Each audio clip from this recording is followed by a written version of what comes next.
Hi, I am Chandana and this video is recorded as a part of final year project.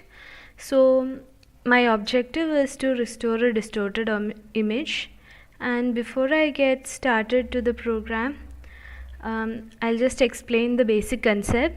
So let's say we have an image f of x and we have degradation filter h of x comma y, and a noise n of x comma y.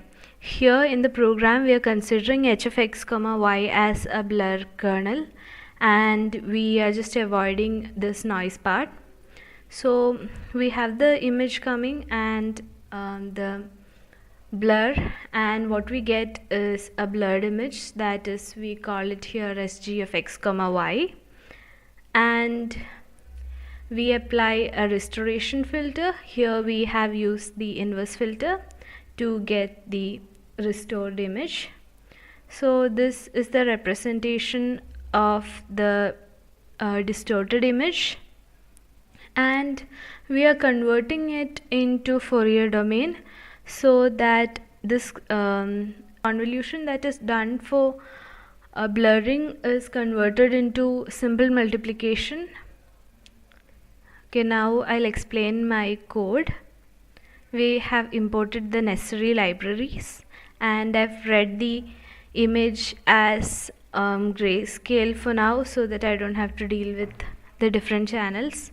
I have defined here the blur kernel that I'm going to use, and I have taken the FFT for the original image. I've taken the FFT for the blur, and now I'm just going to multiply this so that this capital G here is my blurred image. I'm going to display this titled blur.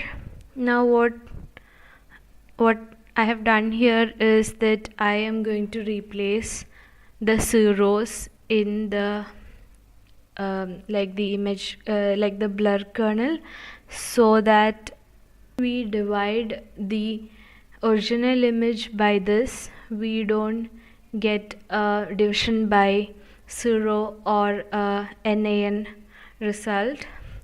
So I have just changed it into a very small value. Here it's 0.2, and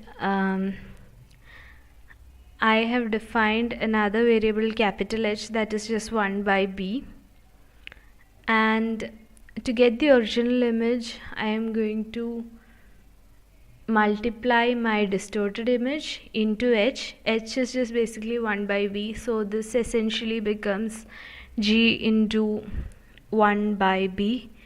So I've got I, which is my restored image, and I need to convert it back into my spatial domain, and for that I have used inverse Fourier transform of I, and I'm just going to display the restored image here. I am also going to display the original image.